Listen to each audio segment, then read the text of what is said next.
Mental health is not as, talked about and not talked about enough at all. There's still a stigma attached to it. We really want to be able to make everybody comfortable and normalize this topic.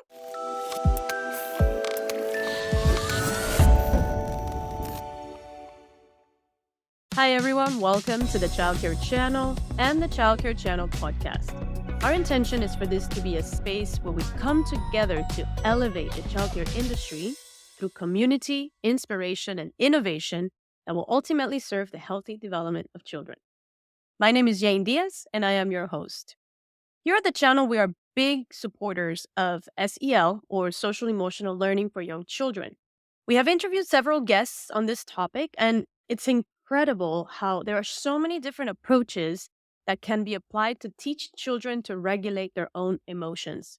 One of the most effective ways that we've found children and even adults learn is through play.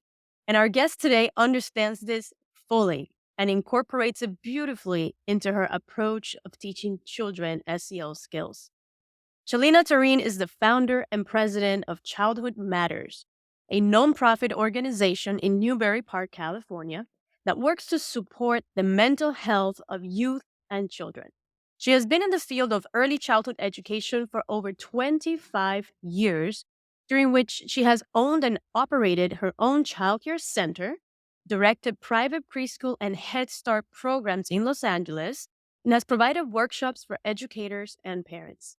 Shaleena is the author of The Learning Steps, a book on growth mindset for children, and she also writes parenting articles for the LA Parent magazine. Shaleena, it's such a pleasure to have you with us here today. Thank you so much for having me. It's a pleasure being here. Shaleena, I am so excited to talk about this, particularly the area of social emotional learning and incorporating play into the whole thing. But first, please, we want to get to know you. Tell us, where do you come from? How did you even get into this beautiful field of childcare? Well, it all started, when I had my first child. Long, long time ago. She's now 26. We were actually living in Pakistan, my hometown. And I said, I want to be a great mom and, I want to learn more about taking care of my child. What can I do? And at that time, the Montessori philosophy was very popular. And I'm like, okay, I'm going to, take this course and I'm going to, learn all about incorporating this philosophy in parenting. So I started taking the course and, started incorporating things in my care of her. And soon after, I think she was not even a year that we had decided to move to the US and came here. I was stay-at-home mom first. And soon after, I wanted to go out and work and I needed to find childcare for my child as well. And I started to look into schools that might hire me, but also would be able to, give my child her first preschool experience. And I found that. So we used to go to school together, come back together. She was on the campus. Of course, she went through the same separation anxiety as all children do, but I was there. I was there for her at the time. And I kind of got into the field through that first experience, and I've been there ever since. I love it. I love, a lot of people in childcare, a lot of even childcare business owners today, they got into the childcare space for similar reasons, their own children being the driving force and the heart of why, they did what they did. And then of course, once you start working with children, what's not to love, right? Even through the challenges, love always wins, right? Uh, but Absolutely. but Shalina, tell us about that experience. If you can remember and think back to 26 years ago, right? When you were a young mother and you're in a new country, right? We have a lot of people even today that are coming from different countries, a lot of mothers and a lot of fathers who are coming with their young children. And I think it will be useful for us to spend a little bit of time. Maybe you can share with us, even on the emotional side of what you went through, managing those anxieties of being in a new place and not really knowing about the culture and all of that. How did you integrate that? Well, yes, I remember very well how different I was, all those years ago. Just not being a new mom, but being in a new place, like you said, I was afraid to speak to anybody, even though I had, the language to my advantage. I always spoke English. So that wasn't the part of what was scary. It was just going out and putting myself out there out of my comfort zone, right? I honestly remember this, and I always tell this to everybody that I did not have the confidence to even go into a store and return an item. I would have my husband go do it for me. But like you say, and everybody says that, practice, practice, practice. And that's what happened is, the more I put myself out there in uncomfortable situations, the more I start to get comfortable with it. So, and every experience that I've had since, every job that I've done, every place I've worked has just helped me get to where I am today. What a great outlook to have, right? To look at all of the challenges and the journey of life as learning opportunities, really to become better and better. But not just that, I also feel that sometimes life makes you do things, right? And you have to do it because you have to survive. Taking the bus or whatever it may be, you have to do it because you have to make money. And yeah, that's That's what it right. That's teaches right. you. But you know what? Speaking of making money, let's talk a little bit about that. And the reason why I want to talk about this is because I think it's no secret that very often the childcare industry as a whole suffers financially. At least in the United States. I can't really speak for all of the other countries out there. So I know that, whether it's childcare business owners that have childcare centers or even at home care for children or whatever it might be, it's often very constricted for finances. And I know we're having a huge staffing crisis, and a big reason why is because there's not enough money to pay them, right? So since you've had your own childcare business and now you're doing this other business that we're going to talk about shortly, do you have any tips for how people in the industry can actually increase their finances, become more profitable? Absolutely. I feel like if you, want to be able to charge parents, the price that you want or hope to, you also have to give something in return, right? So you want to make sure that you have a wholesome program that you're offering. Really focus on the environment. The environment is really your first, thing that a parent is going to come in and see when they come to tour your place. You want to make it inviting. You want to make it engaging. You want to make sure that your philosophy that you are promoting kind of aligns with what your environment is. You want to make sure that your staff is well equipped. They are, they have what they need to have in terms of their units or education, right? Experience. So basically, give first and then expect, right? And then you'll see that your program, if it's thriving, so is your childcare. It'll thrive. Mm. Okay, so really focusing on whatever program you have and the emphasis of that program and really sharing it and talking about it, right? Talking about it for sure. You want to make sure that you are really known in the community for the work that you're doing because this is important work and you're doing important work for your community. So make sure that you are networking out there. You're networking with other schools because sometimes, yeah, they're your competition, but they're also going to be there. If they're full, they're going to be referring you, right? You might Mhm. not think of it that way. And we used to do this all the time. We used to call up and say, hey, you know what? We have a few openings. If you have a parent and if you're full, would you mind sending them over to our place? And that really works because you want to create that sense of community. Mm, I love Uh, that. I really love that because at the end of the day, there's enough to go around for everybody. There's absolutely enough to go around for everybody. And I do believe that we're a big human family, right? And so we are supposed to be doing exactly what you're saying, which is sharing with each other. And sharing is love at the end of the day, right? And so, okay, great. Those are some good tips. I know that you're huge into community building. What are some things that you yourself have done, and for Childhood Matters, which we're going to talk about now, what are some of the things that you've done to really build these community relationships? so I try to do a lot of different things. I definitely work with community partners. So Childhood Matters is all about, a wellness and children's mental health. So I make sure that I connect with people who are doing the same kind of work. I will cold call. I'm not afraid to, pick up the phone and talk to somebody and say, hey, introduce myself and say, how can I help you? And what do I need from you? And you will see that people are open. People are open to communicating and they want to connect because they want that same interaction with you. So I've been able to do that with even libraries. I know I've called up and said, hey, you know what?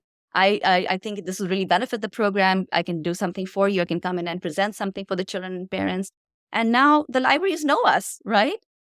How would you do that if you didn't pick up the phone and talk to somebody? That's right. That's right. I love that. So, really picking. So, how do you identify, first of all? So, let's go step by step here. So, to build these community relationships, first you need to pick who you want to connect with, right? So, where do you look for this? So I'm big on any kind of social media, right? I do a lot of stuff on Instagram, Facebook, of course. Twitter, I'm not that active, but another place that I've seen, especially for the professional world, is LinkedIn. I feel like you can find so many people who are, in the same scope of what you're doing, and you're able to connect, and people are available to do that. And also put what you're doing out there for people to see. Don't be shy. Sometimes people say, hey, I don't want to write this, or I don't want to put this up. I don't want to put pictures up. Please do. You know, as a childcare provider, if that's what you're doing, if you've done something great at your childcare that day, be it a craft, or be it an activity, be it a field trip, whatever you've done, put it out there. Be proud of it. I love that. I love that. Okay, so you've looked in channels and such as in the social media, Instagram, LinkedIn primarily, and then you literally find the organizations and then you call them. You do the cold call and you say, this is what I'm doing, but how can I support you? And here's what you can do to support me as well. I love it. So those are great tips. And so if you're watching this and you have a childcare center or you have any sort of childcare business out there, please make sure that you take note of these tips because they could really make a huge impact and difference in your mission, in what you want to share, and in your business as well. Okay, Shalina, so tell us about Childhood Matters. How did it come about? Because I know first you started Montessori teacher, right, when you first came, and then at some point you had your own center, and then something happened, and then you decided to create Childhood Matters, right? So tell us about that journey. Well, I'm going to tell you, COVID happened, right? Of course. And a lot changed for everybody, right? So Mhm. same with us. I was working in the childcare field. I was directing a program, and we kind of got shut down because of COVID. And I had a lot of free time on my hands, and I'm like, okay, what should I do with myself? And that's where I kind of was thinking about how parents always came up to me when I was in the position at a school and asked me, Shalina, grandpa is sick, was going to pass away, not quite sure how to start this conversation with my child, or our pet is getting to the end of life. I'm not sure how to break this news to my child. And a lot of, different things that maybe divorce, a lot of separation anxiety at school, right?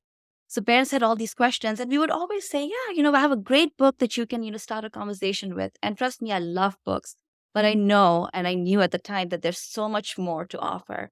And that's why I got thinking, and I say we because I sat with my daughter and did this, and she's a clinical psychologist herself. So we had so much fun, putting this together. And we created toolboxes. And I wanted to incorporate play because play is so important for children, right? And they learn the best through play. So anything and everything that's in that toolbox is hands on. I feel like children learn best when they have things in their hands. And that's where I wanted to go with this. So we created toolboxes. And at the time, it was a for profit business when I first started. But soon after, I knew this was not going to reach the population I wanted to reach if it was going to stay for profit.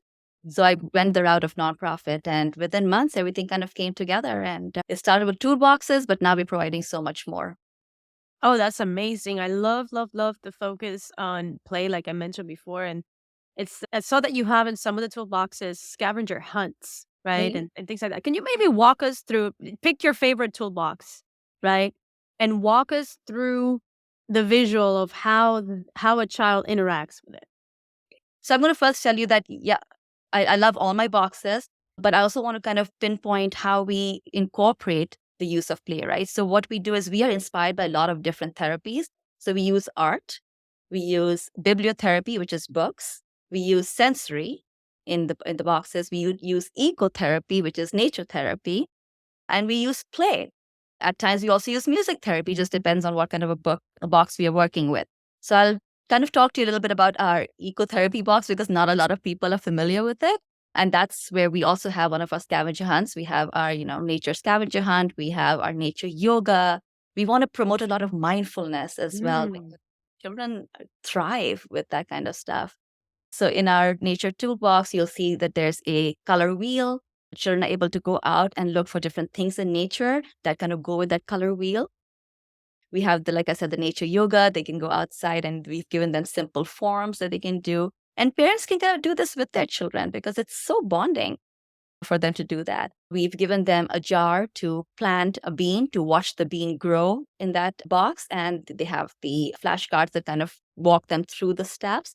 So they're learning as well as they're doing this stuff. But also, it's so great for their own stress levels. It really brings them to relax in that environment.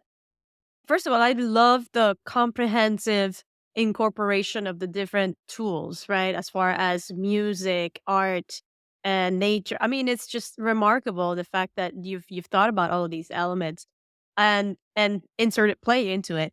So I'm sure that by now, right? I think you started this, you mentioned after the pandemic, right? So what was that, like 2021? Yeah, actually, yes, 2021 and last year is when we actually got incorporated to be a nonprofit. Beautiful. So you've had like almost 2 years of experience with this already, right? So tell me about what I'm sure that some families have reached out to you and given you accounts of their experience using the boxes. So can you share with us, some of the things that your favorite things that you've heard? Yeah. So, we deal with a lot of life transitions that children go through in their lives, and we might not feel it's a big life transition, but for them, every little transition is big. We have a program which is called a sponsor or nominate, rather, nominate a star program where people can actually go ahead and nominate a child to receive a free toolbox. And most of the time, we get a lot of families who are struggling with chronic illnesses. Mm. And children benefit a lot in the hospitals through these boxes. So we've sent boxes to them where they, are going through these activities and also, kind of having fun with them. We've had a situation where, there has been a parent who is in and out of the hospital because of whatever, that parent is dealing with. The child has a lot of separation, doesn't like to be away from the dad. So we send them a separation anxiety box. And that way, the child can understand that's coming back, and this is what's happening when he's not there. There's an album. You can look at pictures of, the child and the dad together. So lots of different tools in there to kind of help them feel secure. But we get a lot of feedback from parents, who tell us how helpful it's been for them to Mhm. start conversations which are difficult for them to start. Mm.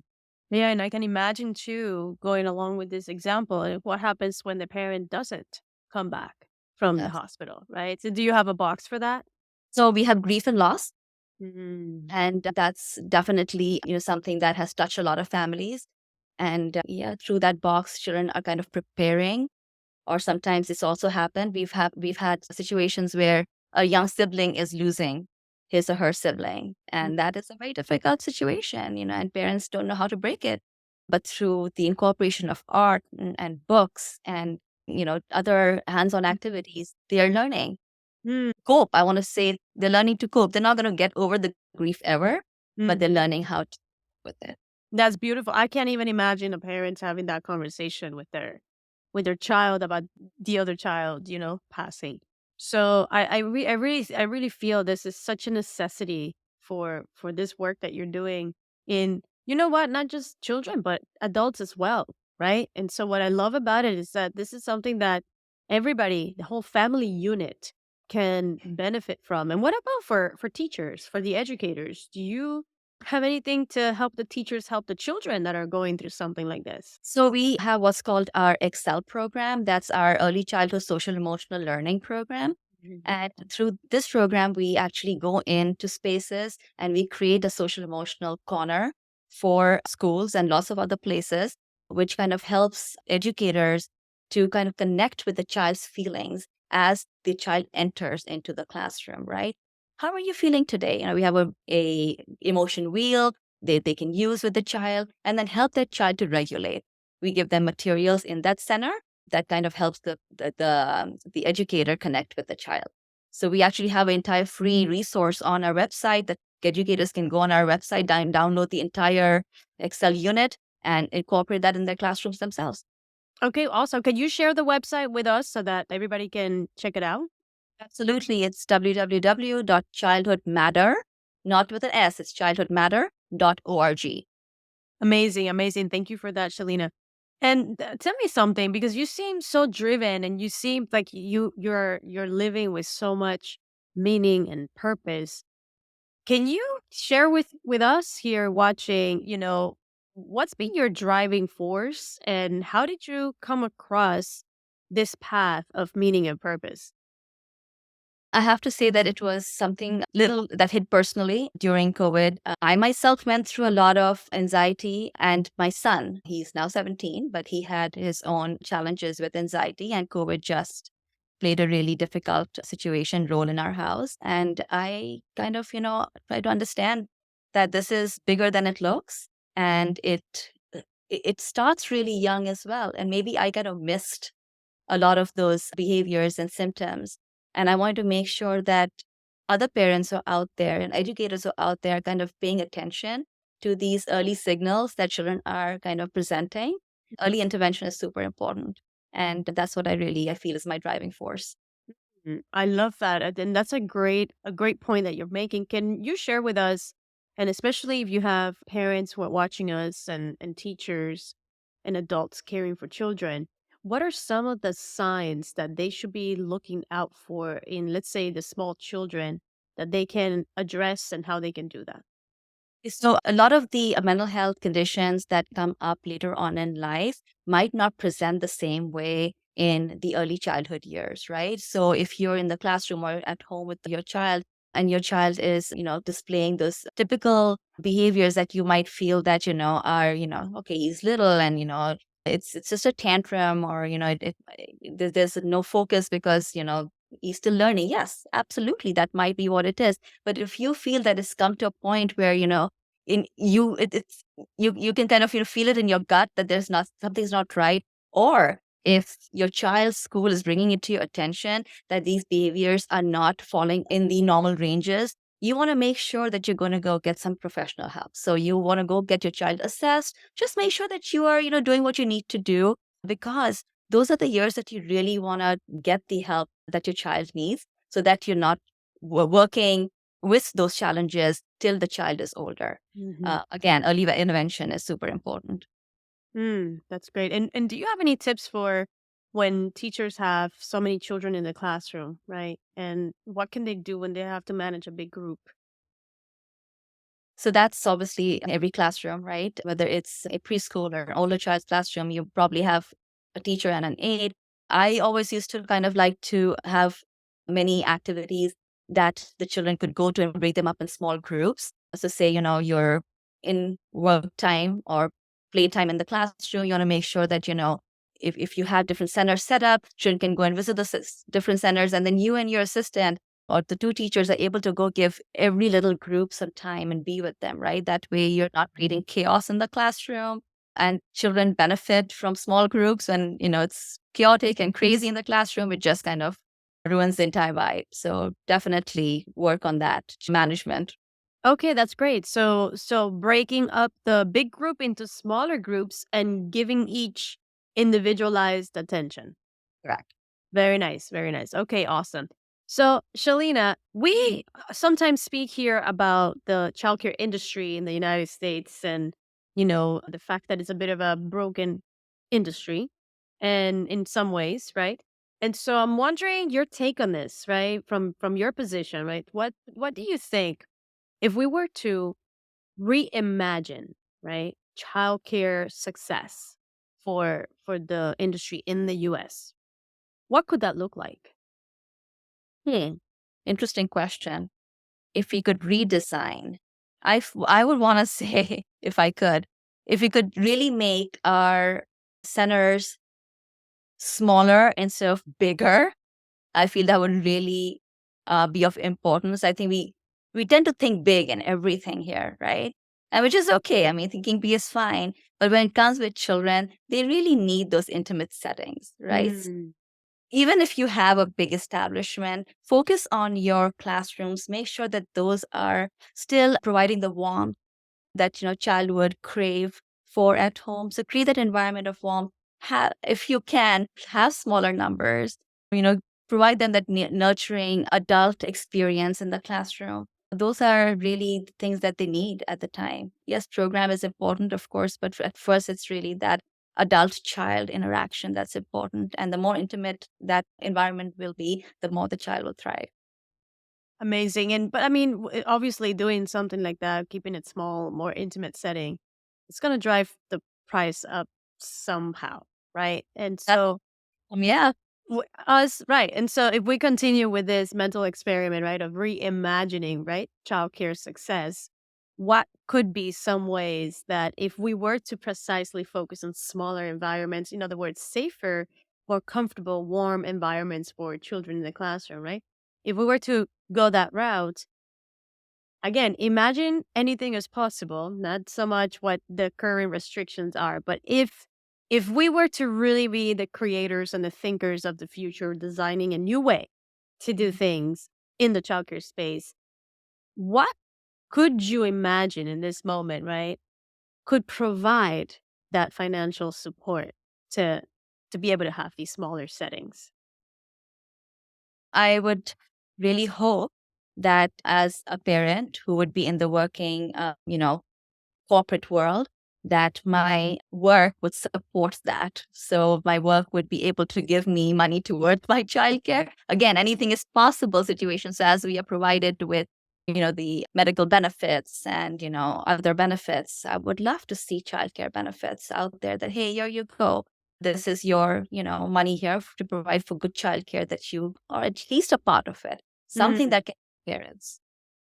Okay, so you're thinking the corporations, the companies having some sort of stipend to support the parents who have children, and I'm guessing that extends to the government as well, right? So perhaps Absolutely. some And government some assistance. And some corporations do have that. It's just not as widespread as we'd like it to be. Mm-hmm.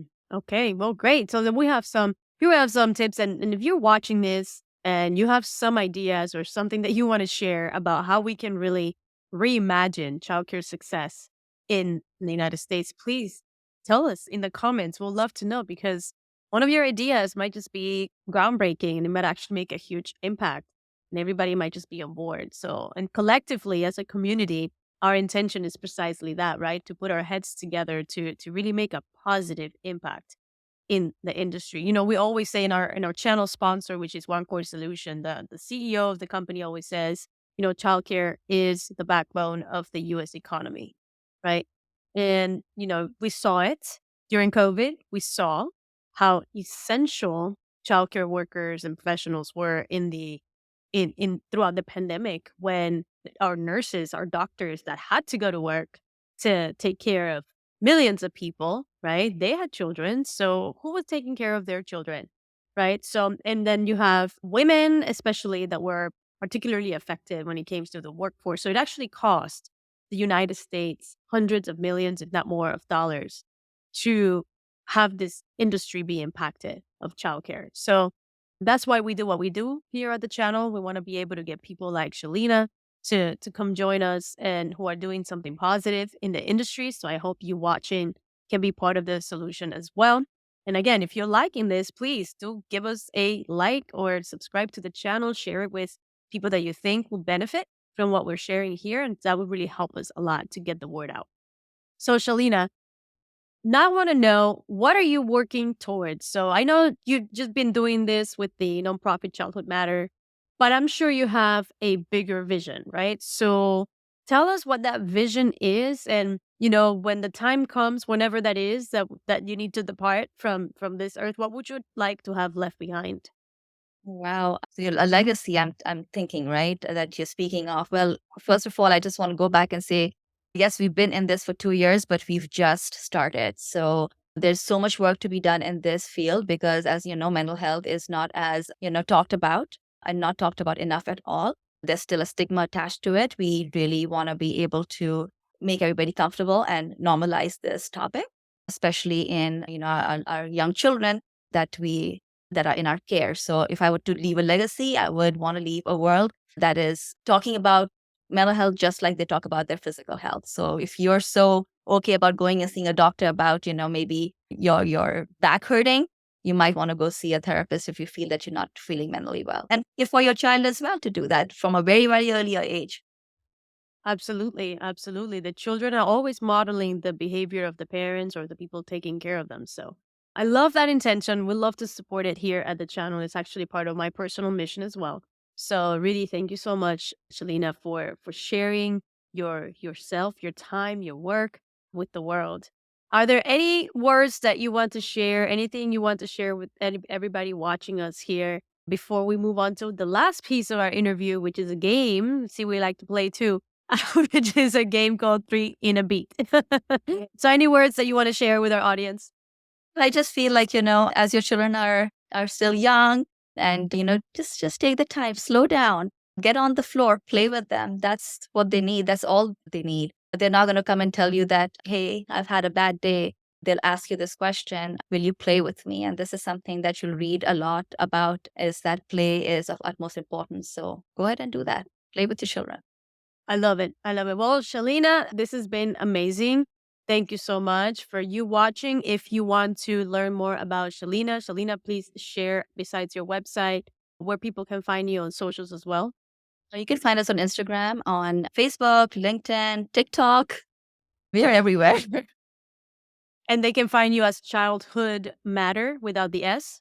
Well, most of the time we are Childhood Matters. It's just that we didn't get this website, so we had to use the Childhood Matter.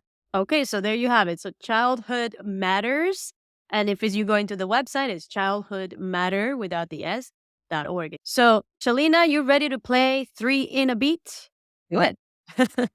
So Three in a Beat is a game that we play. It's very simple. We ask you 3 questions and you answer the question with either one word or one sentence at the maximum. Okay? Ready to get started? Do it.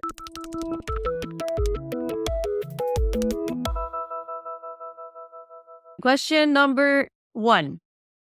What is one book that you think everyone should read? It would have to be The Learning Steps. It's a book that I've written for children. It's about growth mindset, and that's another topic I'm super passionate about. Amazing. And I'm going to pause here to say a growth mindset is, I would say, probably the biggest contributor to my very own trajectory, my career, my personal life. It's what has driven with the person that I have become today. So in the book, do you share some actionable steps? Yes, because we teach parents how to kind of talk to their children when they are presenting fixed mindset, words, how to kind of change that about. Amazing. So question number 2, what is one thing you will never do again? Oh, wow. I want to perm my hair. Perm my hair. Curl Long- your hair? Yeah, no, perm my hair. When you perm your hair permanently. Oh, right. You never do Never. that again. Never do that again. That's funny. Oh my, well, you have beautiful hair now, so I support. All right. And last question number 3. What do you think is the most essential professional skill children need to be taught today? Professional skill. Mm-hmm. I think time management. Time management. That's a good one. That's a good one. Yeah, we can all use a lot of that. All right, Shaleena. Well, thank you so much for giving your time, for sharing with us here at the Childcare Channel. If we can support you in any other way, please do let us know. And if, let's say 2-3 years from now, you have some success stories and some interesting things to share us to how you evolve, we'd love to have you back and learn about what you've learned. So thank you so much. Thank you for having me. Appreciate it. And you watching, if you have liked our interview here with Shaleena, please do share it, give it a thumbs up, subscribe to the channel, because that will really help us come together as a community and be able to have a bigger impact in the industry, which we know desperately needs it. So thank you for watching. Shaleena, thank you again, and we'll see you on the next one.